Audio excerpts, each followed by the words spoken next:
Bonjour, Adel Ben Youssef, je suis maître de conférence à l'université de Nice Sophia Antipolis. Je suis ici en tant qu'universitaire, mais également je fais partie de la délégation officielle tunisienne pour la négociation.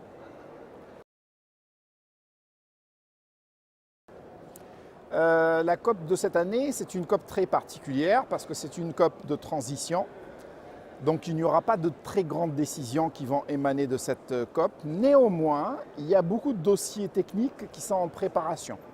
De quelle manière on va opérationnaliser l'accord de Paris, la mise en place plutôt en fait du dialogue facilitateur, le Taloa dialogue, mais également approuver en fait le premier rapport du Fonds vert et voir comment on va aller plus loin avec le Fonds vert. Il y a beaucoup de sujets sensibles, notamment le principe de différenciation. Jusqu'à présent, en fait, on avait des choses qui étaient obligatoires pour tout le monde. Maintenant, on va tenir compte des situations particulières des pays. Il y a des questions juridiques sur le fonds d'adaptation, mais encore, en fait, le devenir de l'accord du protocole de Kyoto. Donc voilà, il y a beaucoup de sujets sur la table.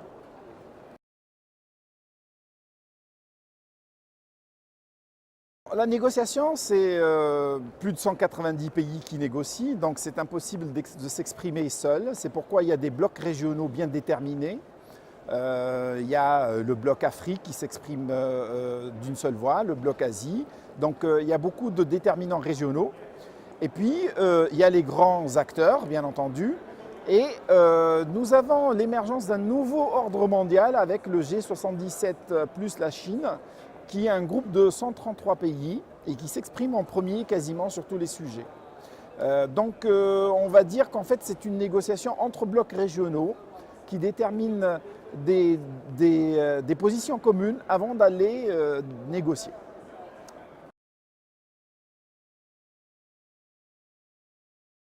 Le processus est vraiment très particulier parce qu'il faut déterminer un sujet. Il y a un agenda qui est déterminé. Et sur le point d'agenda, on commence par se mettre d'accord sur qu'est-ce qu'on va mettre sur le point d'agenda. Donc, une espèce en fait de plan, un outline. On peut mettre 4-5 jours à discuter le plan avant de passer à meubler le plan et mettre des choses à l'intérieur. Donc, assez souvent, il faut se tenir vraiment à l'agenda parce qu'il y a des parties qui essayent d'aller au-delà de l'agenda ou ne pas. Donc ce n'est pas facile.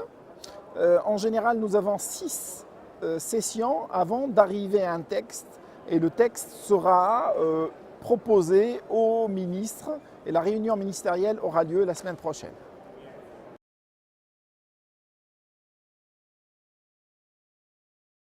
Le monde universitaire, contrairement à ce que je pensais à titre personnel et la perception, il est bien présent ici.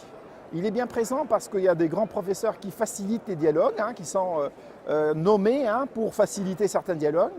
Il y a des universités qui éclairent l'opinion publique en présentant des sessions de leurs travaux. Il y a des sessions qui sont organisées aussi pour présenter des technologies particulières. Mais je pense que cette COP va donner beaucoup plus d'ampleur à la présence des universités parce que jusqu'à présent, l'information qui était considérée était uniquement l'information qui était produite par le GIEC. Et ce qu'on a conclu dans cette COP et la COP précédente, c'est d'ouvrir en fait les sources d'information pour savoir où nous sommes et où allons-nous. Et pour éclairer ce débat où nous sommes et où allons-nous, en fait, toutes les publications scientifiques, tout le débat scientifique, on peut le considérer. Malheureusement, jusqu'à présent, nous ne savons pas quelles sont les modalités pour le considérer, mais les universitaires auront un rôle beaucoup plus structurant dans le futur des négociations. Je pense que l'Université Côte d'Azur est à la pointe sur quelques sujets, notamment en matière de protection des océans, notamment sur le cadre juridique en fait, et bien d'autres sujets. Et nous avons intérêt à montrer cette présence en alliance Assez souvent, les sessions qui sont montées ici, ce sont entre les universités et certaines délégations au parti. Donc il y a des alliances à faire monter. Il y a aussi des side events et toute la partie en fait qui n'est pas la négociation politique, dans laquelle il faudrait une plus grande présence, à la fois pour les étudiants et les enseignants en fait sur ces side events. Un dernier point, un axe stratégique de l'université, c'est la durabilité de la ville. Et j'ai vu 2-3 side events en fait sur la ville intelligente et les smart cities qui sont au cœur des négociations ici. Donc il n'y a aucune raison que l'Université Côte d'Azur ne porte pas ses ambitions à un niveau international et qui est ce niveau des négociations. Donc j'espère que l'année prochaine, il y aura toute une délégation de l'Université Côte d'Azur ici.